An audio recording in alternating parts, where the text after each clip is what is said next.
En pleine Sologne, à la fin du XIXe siècle, la nouvelle voie de chemin de fer et la route impériale de Paris à Toulouse ouvrent le futur. L'hôtel Tatin est en effervescence.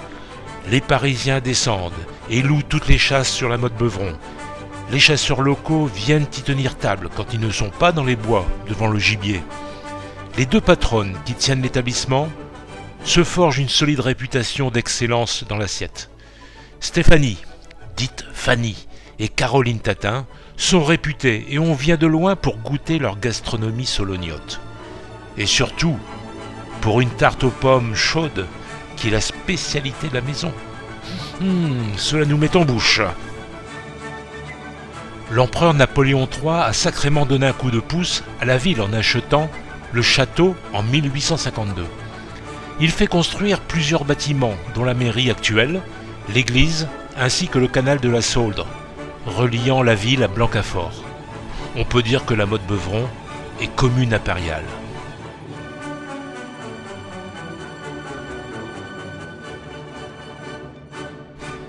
Pour les passionnés des origines des noms donnés aux communes, la motte Beuvron s'appelle la motte sur Beuvron, et cela rappelle son origine.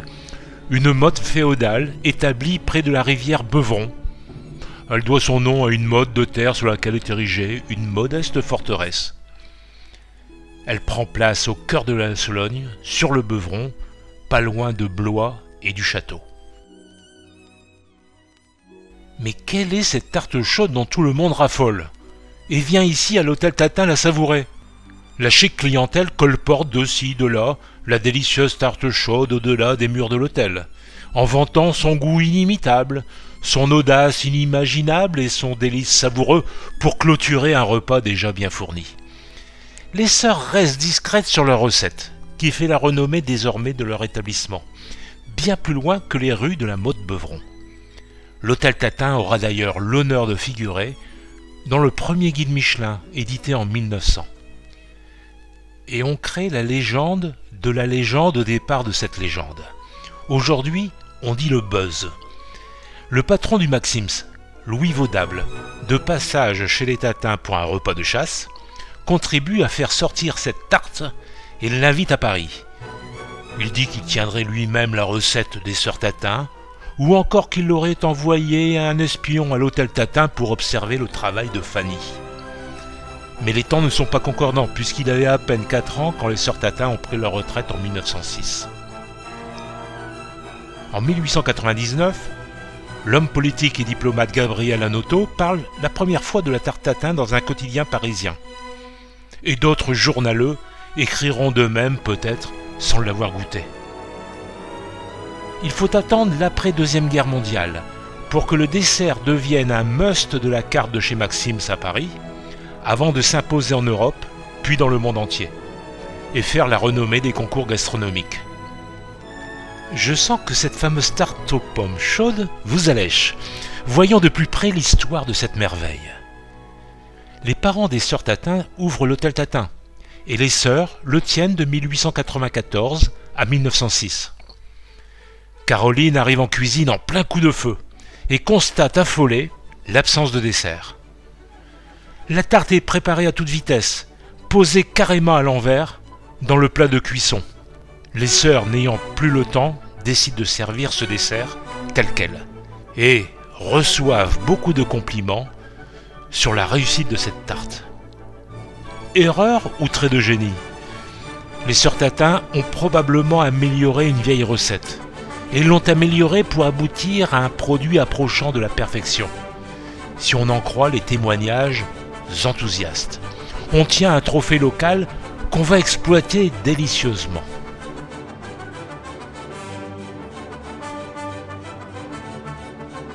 Caroline disparaît le 2 mai 1911 et Stéphanie le 14 juillet 1917. La tarte à l'envers était alors réputée d'Orléans à Bourges jusqu'à Paris.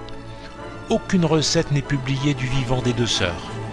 Il faut entretenir le désir de la déguster sur place. D'œil en bouche, et de colportage en colportage, de reportage journalistique en Sologne, en livres de dessert et en livres de gastronomie.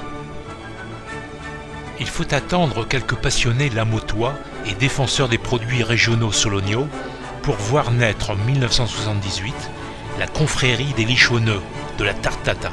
Ceux qui aiment, qui lichent, enfin, qui lèchent. La confrérie fait énormément pour le renom et la réputation de ce dessert. Elle veille à défendre l'intégralité de la recette, car il existe de nombreuses variantes ou copies. Mamie Pomme, à 85 ans, reprend le flambeau et diffuse sur nos réseaux sociaux la recette et devient une experte de cette tarte. On l'appelle la reine de la tarte tatin. Elle a quand même reçu 3 récompenses lors de concours. Passons à l'action. Recette de et par Mamie Pomme. Une pâte feuilletée, 180 g de beurre demi-sel, 200 g de sucre, 12 à 15 pommes golden et une confiture de coin.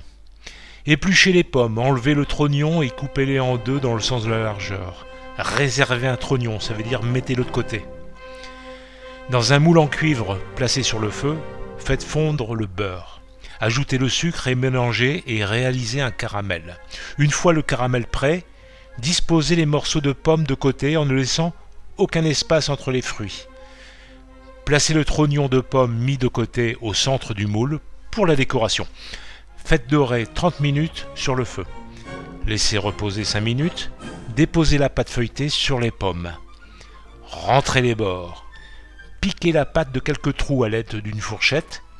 Enfournez 25 minutes à 225 degrés. Une fois cuite, laissez la tarte reposer quelques minutes. Couvrez le moule d'une assiette. À l'aide d'un torchon, retournez rapidement la tarte en un geste franc et décisif et hop, c'est prêt. Faites fondre un peu de confiture de coin puis badigeonnez le dessus de la tarte. Un petit plus, servez-la avec une boule de glace. Vous retrouvez cette recette de Mamie Pomme sur YouTube. La recette typique de la Sologne, la vraie. Caroline et Stéphanie ont laissé à la postérité l'un des plus célèbres desserts et un fleuron de la gastronomie française.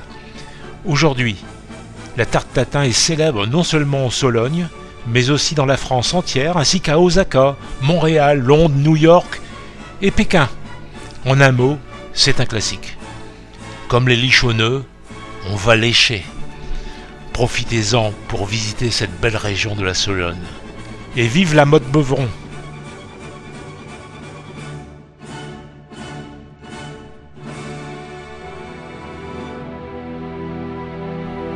Je vous remercie de votre écoute et n'hésitez pas à vous abonner à notre chaîne YouTube pour suivre nos prochains épisodes et nos nouvelles aventures.